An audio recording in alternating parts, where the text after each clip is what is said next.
Olá, boa noite. Lula dá sobrevida à ministra do Turismo, Daniela Carneiro, mas demissão é esperada para os próximos dias. Deputado Celso Sabino, do União Brasil, é o principal cotado para ocupar a pasta. Donald Trump vira réu na investigação dos documentos secretos. Ex-presidente dos Estados Unidos responde a 37 acusações e diz ser inocente. E você vai ver também. Chuva volta a causar alagamentos e deslizamentos em São Sebastião, no litoral norte de São Paulo. Áreas atingidas pela tragédia no início do ano são as mais afetadas. Secretaria de Saúde de São Paulo confirma a terceira morte por febre maculosa. Casal e mulher estiveram na mesma fazenda em Campinas. O Rede TV News está no ar.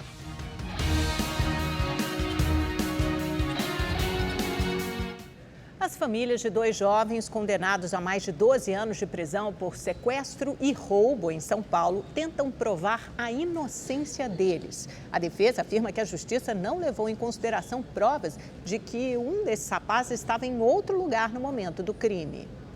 A mãe do Samuel está desesperada.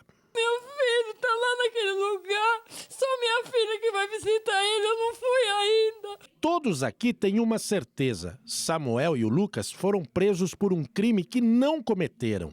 Um assalto às 8h42 da noite em Taipas, na região metropolitana.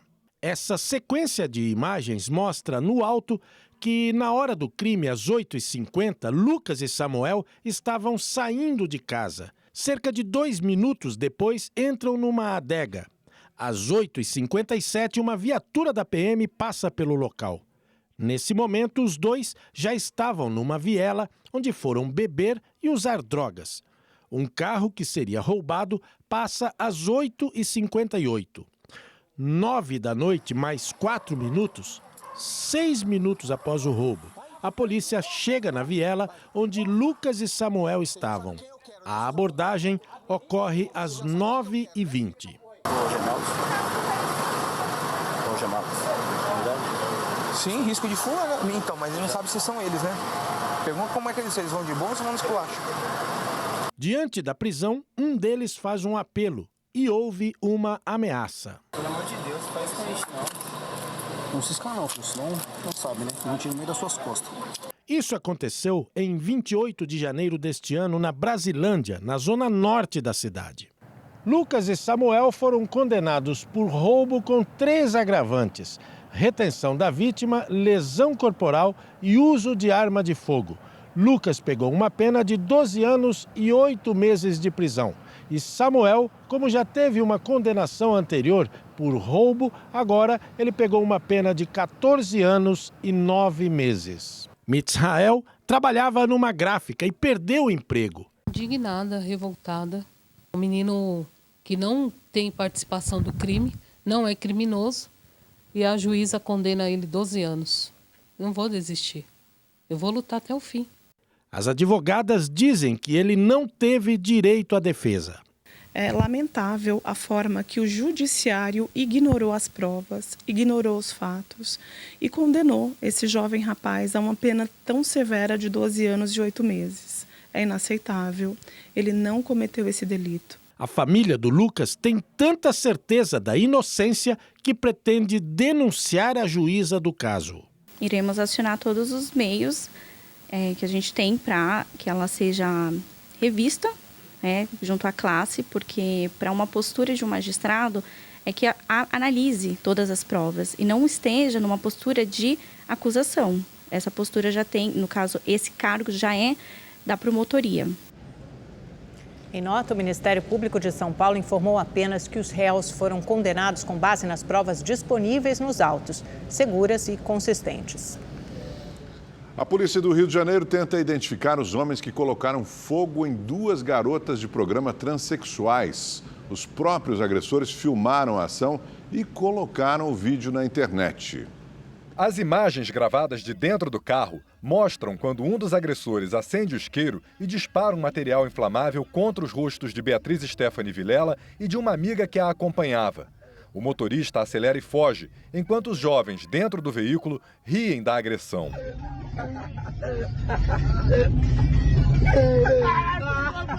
O ataque aconteceu no último sábado na Avenida Brasil, altura de Bangu, na zona oeste do Rio. Beatriz, que é mulher trans, denunciou o caso em uma delegacia da região.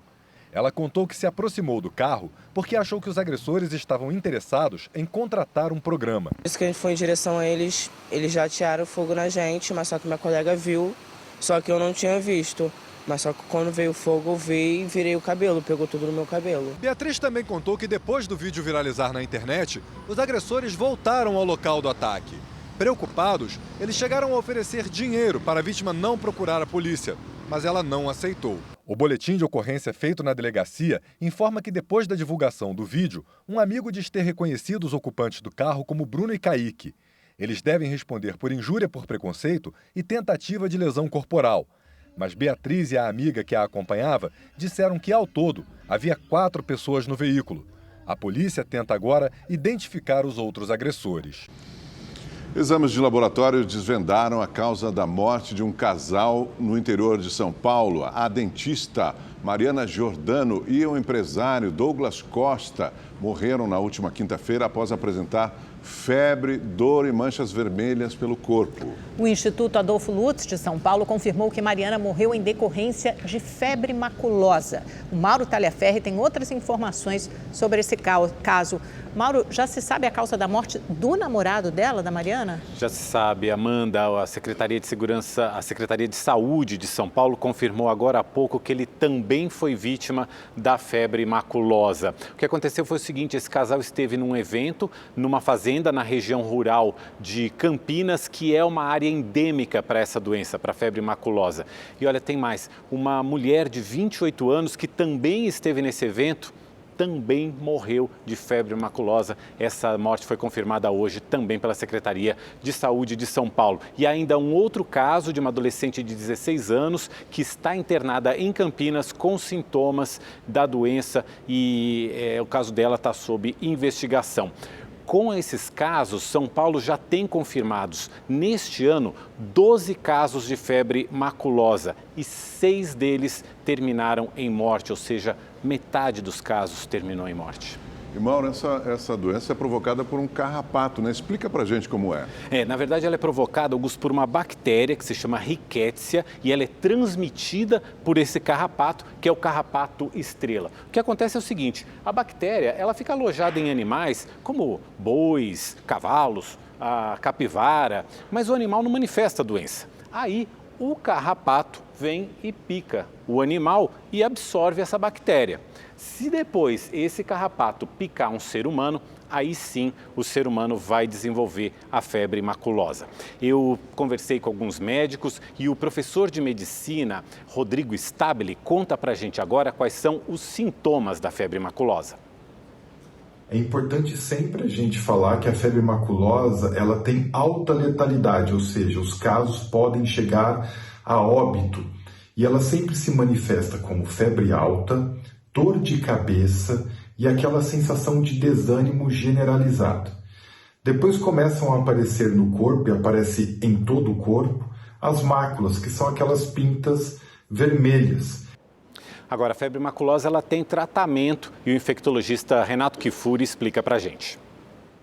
O tratamento é feito com antibióticos específicos para essa bactéria e, quando adequadamente tratados, reconhecidos os casos precocemente e a instituição da terapêutica adequada, a evolução costuma ser favorável, os pacientes se recuperam muito bem. Agora, é importante que esse diagnóstico seja preciso e precoce. Eu perguntei também aos 2 médicos o que a gente pode fazer para se prevenir, para evitar o contágio por febre maculosa. É uma doença endêmica de algumas regiões e é preciso monitorar todo o registro desses casos para que casos secundários, outros casos na região, não volte a acontecer. Então, toda vez que você visita um campo, é muito importante que você olhe as suas roupas, veja se não tem carrapato no seu corpo. Se você for permanecer mais de 3 horas, a cada 3 em 3 horas, sempre fazer uma varredura no seu corpo para ver se você não tem nenhum carrapato. É muito importante que utilize as meias, para fora da calça, coloque a calça ali dentro, sempre visitar com calça comprida para que você possa evitar ao máximo o contato do carrapato consigo mesmo. Portanto, é evitar o contato com o carrapato e ficar de olho nas regiões endêmicas onde essa doença circula com mais constância, onde as autoridades sabem que existe essa doença. Por enquanto, Campinas, aqui em São Paulo, são esses últimos 3 casos, né, Mauro? Fico alerta, porque a gente percebeu que a doença é bastante grave. Pois é. Obrigada. Obrigado, Mauro. E como já era previsto, o tempo na região sudeste esfriou e pelo menos até domingo as temperaturas devem permanecer mais baixas e a umidade do ar mais alta. Tem gente que adorou o friozinho de hoje na hora de levantar da cama. Mas eu prefiro ainda acordar no friozinho assim, eu acordo bem disposta, já logo tomo um banho para despertar e acho bom. Já outros não gostaram tanto assim. Odeio frio. Muito difícil gostar de frio em São Paulo, ainda mais que a mudança é sempre brusca, né? Gostando ou não, o fato é que pelo menos até domingo esse frio deve se manter tanto no estado de São Paulo, como no sul de Minas e no Rio de Janeiro. Pela manhã, as temperaturas devem ficar em torno de 15 a 16 graus. Já as máximas não devem passar de 20 graus. Sexta-feira será o dia mais frio, com mínima de 10 graus.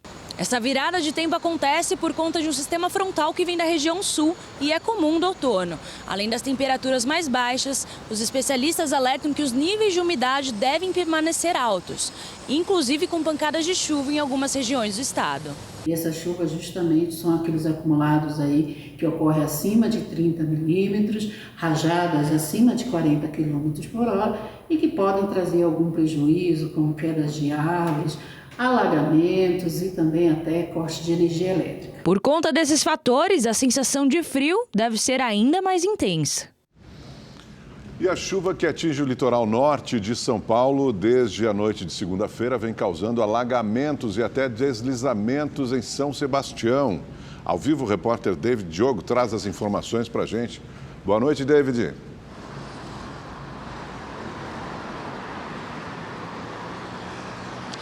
Boa noite, Augusto, Amanda e a todos que nos acompanham. Pois é, Augusto, a costa sul de São Sebastião, no litoral norte de São Paulo, voltou a ser castigada pela água. Segundo o Instituto Nacional de Meteorologia, em 6 horas, choveu o esperado para o mês todo. A Vila Saí, um dos locais mais devastados pela tragédia no início do ano, registrou pontos de alagamento e deslizamentos. A rodovia Rio Santos, no trecho da praia Boracéia, também alagou. Por conta da dificuldade de acesso às regiões de Juqueí, Barra do Saí e Camburi, as aulas nas escolas desses bairros foram suspensas. Vale lembrar que no início do ano o município de São Sebastião sofreu com as fortes chuvas, causando aí mortes de 65 pessoas e deixando milhares de desabrigados. O terreno do bairro Vale Verde, onde o governo do estado está construindo casas populares para as pessoas atingidas pelas chuvas, ficou totalmente alagado.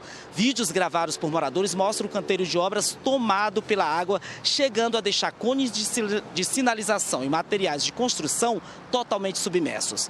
De acordo com a meteorologia, a previsão é de mais chuvas nos próximos dias na região. Com isso, a prefeitura está informando a população e está em estado de alerta. A gestão municipal disse que não há desabrigados e nem desalojados até o momento. Segundo ainda o Poder Municipal, os moradores das áreas de risco estão informados sobre a situação. Os avisos eles estão sendo repassados aí pelos núcleos comunitários de defesa civil da cidade. Amanda? É isso, David. Obrigada pelos núcleos das cidades e ao celular também. É bom ficar atento, porque às vezes chega mensagem de texto, WhatsApp. Gente, frio no sul do país também, viu? Pelo segundo dia, cidades do Rio Grande do Sul registraram temperaturas abaixo de 0. Em Dom Pedrito, na região oeste do estado, a temperatura mínima foi de menos 1 grau. Em Quaraí, fez menos 1,7. O frio foi tanto que a geada deixou branca a vegetação nessas cidades. A previsão é de que o frio deve continuar, pelo menos até sexta-feira. Já Porto Alegre registrou a menor temperatura do ano, 5,2 graus. Que delícia! Eu adoro frio. Neste mês, uma campanha alerta para a prevenção de queimaduras. É o Junho Laranja. Maria Luísa sofreu queimaduras nas pernas, nos pés, abdômen e no braço direito em um acidente com a moto do namorado dela em Belo Horizonte. A jovem estava na garupa quando o veículo começou a pegar fogo e bateu em um carro. O tratamento ele dói muito, porque tem que raspar, tem que tirar, parte da pele para fazer enxerto e essa é a parte mais dolorosa. O namorado dela não resistiu e morreu alguns dias depois do acidente. A Malu se recuperou e usou as redes sociais para mostrar o processo de recuperação. Ela também se tornou ativista da campanha Junho Laranja, da Sociedade Brasileira de Queimaduras. Eu não tinha noção de quantas pessoas sofrem diariamente queimaduras e eu fiquei muito impressionada. A campanha foi lançada no dia 6 de junho.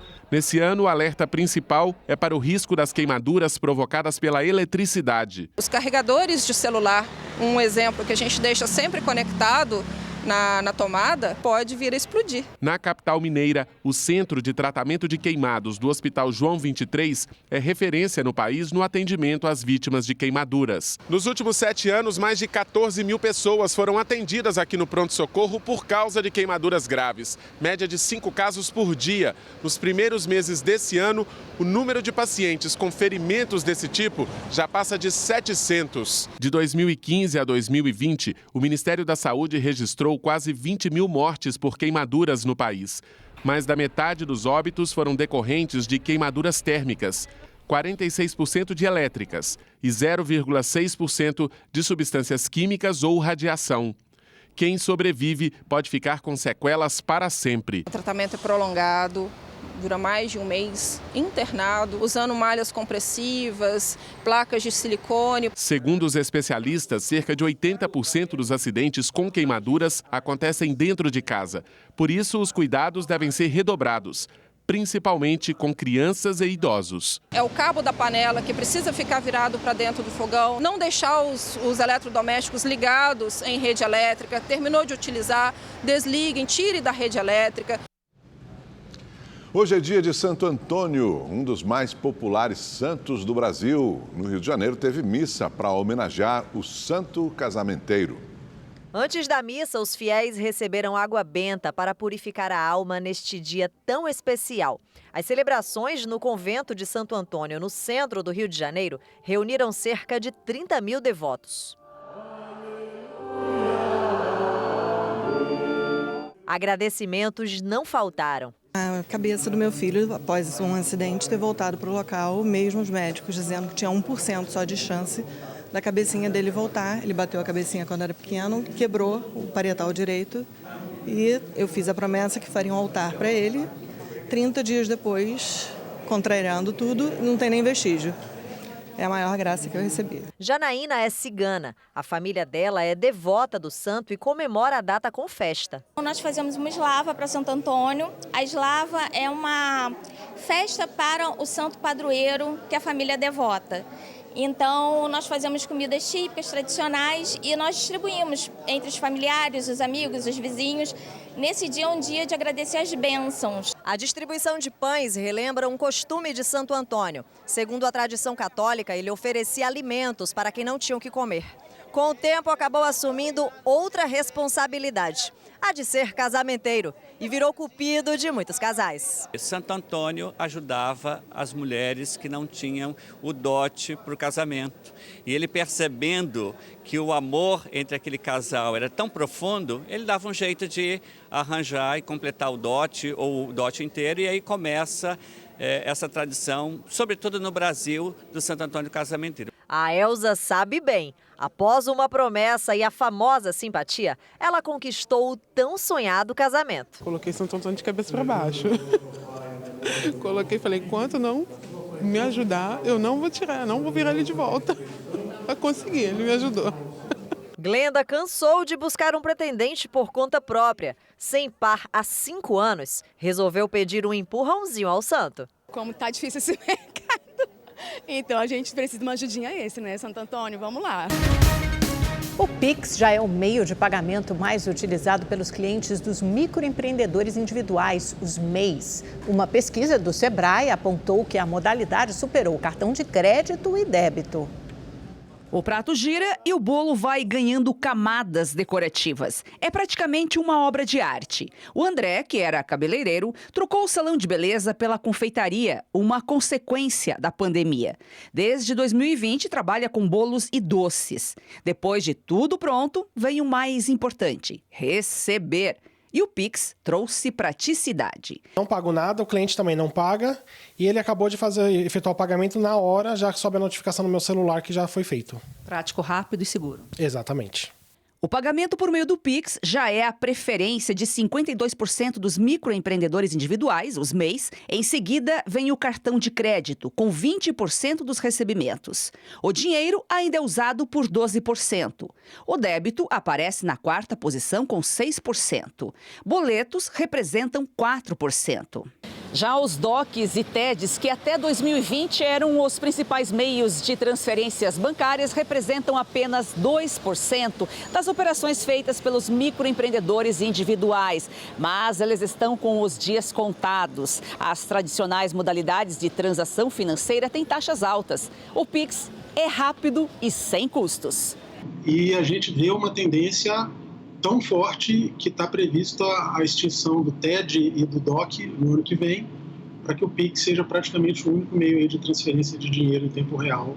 E o Pix já influencia na economia. O valor transacionado em Pix gira em torno de R$ 453. Você tem uma ideia, cartão de crédito e débito na faixa de R$ 70, R$ 100 de média, e boleto e cheque valores maiores, em R$ 2.400, R$ 2.800. Então, esse extrato de R$ 453 comprova que realmente o microempreendedor tem se valido dessa ferramenta em larga escala, em função da praticidade. Ele ganha tempo, ele ganha recurso, ele ganha agilidade. Nas ruas, o Pix facilitou a vida dos vendedores autônomos e dos clientes. É mais prático, a gente acredita que seja mais seguro também e a gente tem a vantagem de não ser taxado, né? Só o Pix. Por quê? Porque é mais prático, mais fácil, mais seguro. O Senado aprovou a medida provisória que relançou o programa Minha Casa Minha Vida. O texto, que perderia a validade amanhã, foi aprovado em votação simbólica. O programa teve início em 2009, mas foi substituído durante o governo Bolsonaro pelo Casa Verde e Amarela. A nova versão do Minha Casa Minha Vida prevê 3 faixas de renda para famílias de áreas urbanas e rurais, que vão de R$ 2.608 até R$ 8.000 por mês. O texto segue agora para a sanção do presidente Lula. E o presidente Lula começou hoje o programa Conversa com o Presidente. A live, transmissão ao vivo, deve ser feita todas as semanas pelas redes sociais para falar sobre as ações do governo. Na primeira edição, o presidente afirmou que é preciso fazer um programa Minha Casa Minha Vida para a classe média. Nós precisamos fazer não apenas o Minha Casa Minha Vida para as pessoas mais pobres. Precisamos fazer Minha Casa Minha Vida para a classe média. Sim. O cara que ganha R$10.000, R$12.000, R$8.000, esse cara também quer ter uma casa. E esse cara quer ter uma casa melhor. Então nós vamos ter que ter capacidade de fazer uma quantidade enorme de casa para essa gente. Então nós vamos ter que pensar em todos os segmentos da sociedade para a gente poder fazer com que as pessoas se sintam contempladas pelo governo. Lula também comentou uma estimativa feita pela ANFAVE, a Associação Nacional dos Fabricantes de Veículos Automotores, de que o programa de desconto para a compra de carros novos, lançado pelo governo, deve durar um mês. O presidente falou sobre o tema junto com a divulgação do programa de renegociação de dívidas. Você tem indústria automobilística produzindo carro, o povo não tem dinheiro, não pode comprar, o povo está endividado e nós queremos ajudar essa gente. Por isso é que nós estamos criando um programa chamado Desenrola e nós vamos garantir isso para o povo. Encontrar um jeito de livrar o nome da pessoa para ela poder voltar à normalidade do consumo. Tá? Então, veja, nós reduzimos um pouco o preço do carro. Você viu, eu estava vendo a notícia hoje que sabe, já vai durar um mês, vai acabar o programa. O presidente também afirmou que a reforma agrária pode ser feita com tranquilidade e que pediu ao ministro do Desenvolvimento Agrário e Agricultura Familiar, Paulo Teixeira, um levantamento de todas as terras ociosas no país que possam ser destinadas à reforma agrária. Não precisa mais invadir terra. Olha, se quem faz o levantamento da terra improdutível é o INCRA, o INCRA que comunica o governo quais são as propriedades improdutivas que existem em cada estado brasileiro e a partir daí nós vamos discutir a ocupação dessa terra. É simples. Não precisa ter barulho, não precisa ter guerra. O que precisa ter é competência e capacidade de articulação. A Justiça de São Paulo mandou soltar José Rainha Júnior, ex-líder do Movimento do Sem Terra e atual militante da Frente Nacional de Luta Campo e Cidade. Ele e outros 2 integrantes desse movimento estavam presos preventivamente desde março, acusados de extorquirem fazendeiros do Pontal do Paranapanema, no extremo oeste do estado. Apesar da liberdade, eles terão que cumprir medidas cautelares, como comparecimento mensal em juízo, recolhimento noturno e não poderão ter contato com as vítimas. Daniela Carneiro, ministra do Turismo, reuniu-se hoje com o presidente Lula. A saída dela, por enquanto, não se confirmou, apesar da pressão do União Brasil. O partido avalia rever as indicações aos ministérios. Daniela Carneiro esteve no Congresso Nacional hoje à tarde para mais um compromisso da agenda de ministra do Turismo.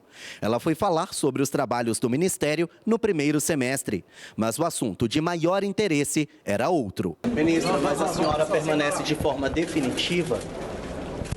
O presidente conversou comigo hoje, uma conversa muito boa, muito positiva. E volto a dizer, estou à disposição do presidente, porque foi indicação dele. Estou aqui para contribuir com o Brasil. Daniela Carneiro se encontrou com o presidente pela manhã no Palácio do Planalto e 1 hora depois veio o anúncio oficial. A ministra permanece no cargo, por enquanto. O presidente Lula deu a Daniela Carneiro uma sobrevida no Ministério do Turismo. Pelo menos é isso que se fala nos bastidores. Mas Daniela ainda pode sair para dar espaço ao deputado federal Celso Sabino. Enquanto a relação do governo com a União Brasil não se resolver, a permanência dela é incerta.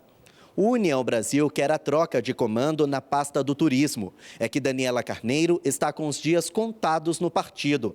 Ela pediu a desfiliação e aguarda o aval do Tribunal Superior Eleitoral para migrar para o Republicanos. Em troca do ministério, Lula teria cobrado 100% do partido no Congresso. É que alguns parlamentares da legenda estão votando contra o governo em projetos e medidas importantes. O líder do governo no Congresso, no entanto, minimizou o racha no partido. União Brasil é parte desse governo. Nós o reconhecemos como tal e queremos dialogar com a União Brasil todas as demandas que o partido vier tratar e vier encaminhar para o governo.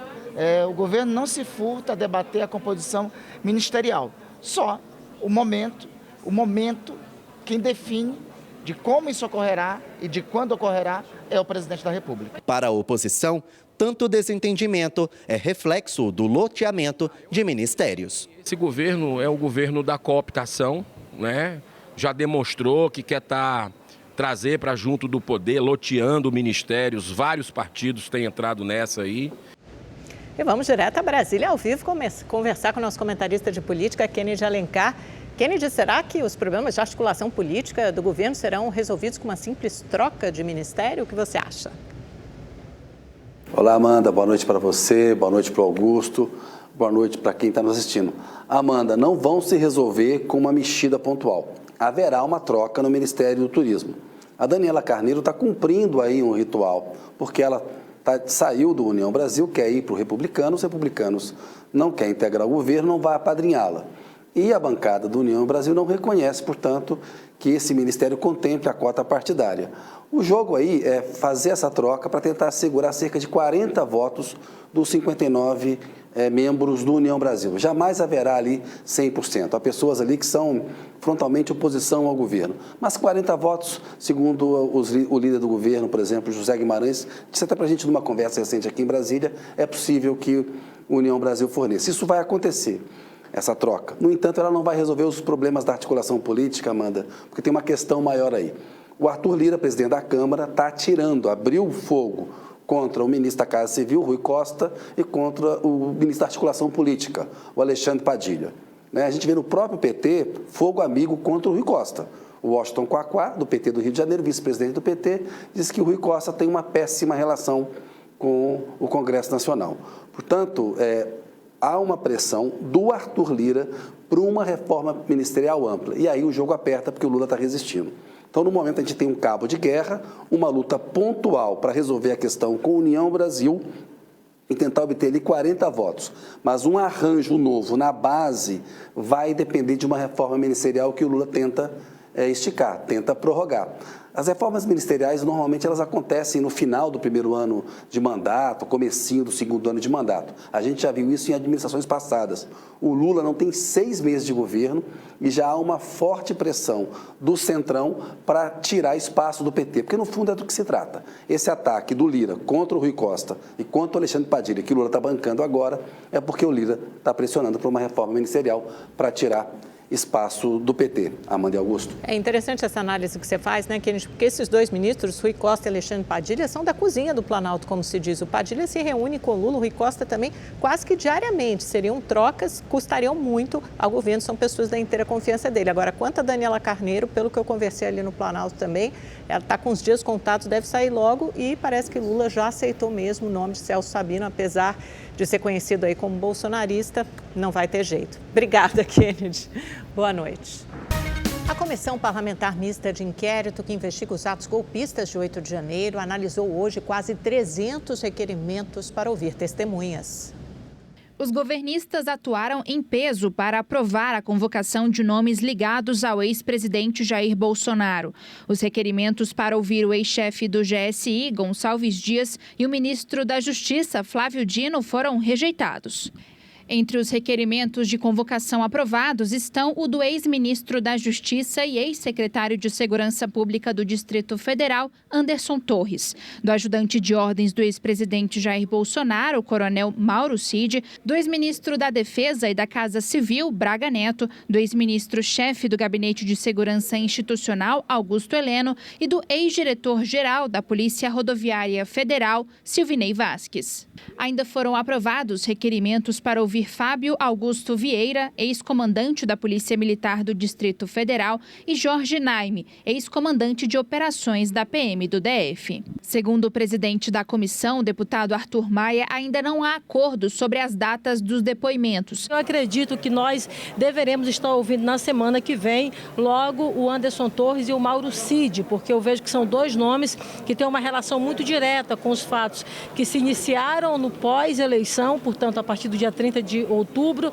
até o dia 8 de janeiro. Nós temos uma cronologia que nós estamos considerando e nós estamos seguindo. Também foram aprovados requerimentos com pedidos de informações e acessos a imagens, como o pedido de relatórios da Agência Brasileira de Inteligência, a ABIN, com os alertas sobre os riscos de ataques no dia 8 de janeiro. Já os requerimentos com pedidos para acesso a imagens do Itamaraty e do Ministério da Justiça foram rejeitados, assim como o pedido de compartilhamento dos planos de segurança da viagem do presidente Lula a Araraquara, em São Paulo, no fim de semana dos atos golpistas. Na minha opinião, as informações, desde que elas tenham algum vínculo de conexão com o que nós estamos trabalhando, com o que nós estamos investigando, deveriam todas serem aprovados. Como acho também que os personagens principais que estão nessa discussão também deveriam ter o requerimento de convocação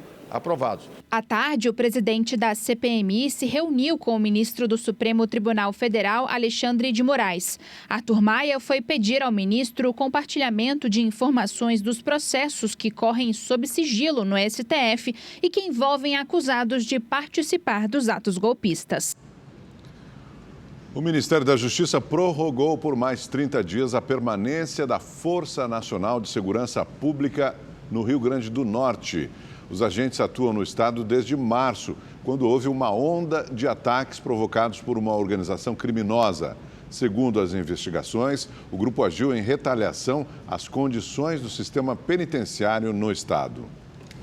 O júri popular dos acusados de roubar, matar e queimar uma família no ABC Paulista deve definir a sentença nas próximas horas. Ao vivo, o repórter Giovanni César tem as informações. Boa noite, Giovanni. Nós mostramos esse caso escabroso ontem aqui, foi em 2020, né? Mostramos aqui no Rede TV News. Qual a expectativa?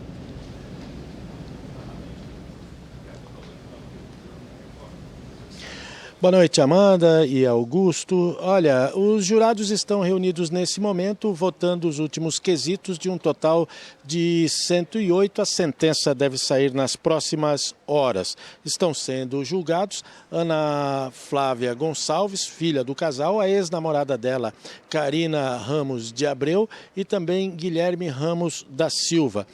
Lembrando que os réus Juliano e Jonathan, que são primos de Karina, eles destituíram a advogada de defesa na última hora e por isso o júri foi marcado para o dia 21 de agosto. Flaviana Gonçalves, de 40 anos, o marido dela, Romoyuki Gonçalves, de 43, e o filho do casal, Juan, de 15 anos, foram assassinados a pauladas.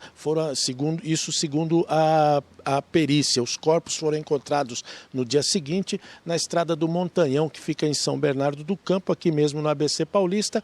O casal morava ali na divisa das duas cidades, Santo André e São Bernardo, né? Segundo o advogado da família, todos os réus são culpados, mas a principal mandante desse crime é mesmo a filha do casal, Ana Flávia. Augusto, Amanda. Obrigado, Giovanni. Uma boa noite para você. Boa noite, até amanhã.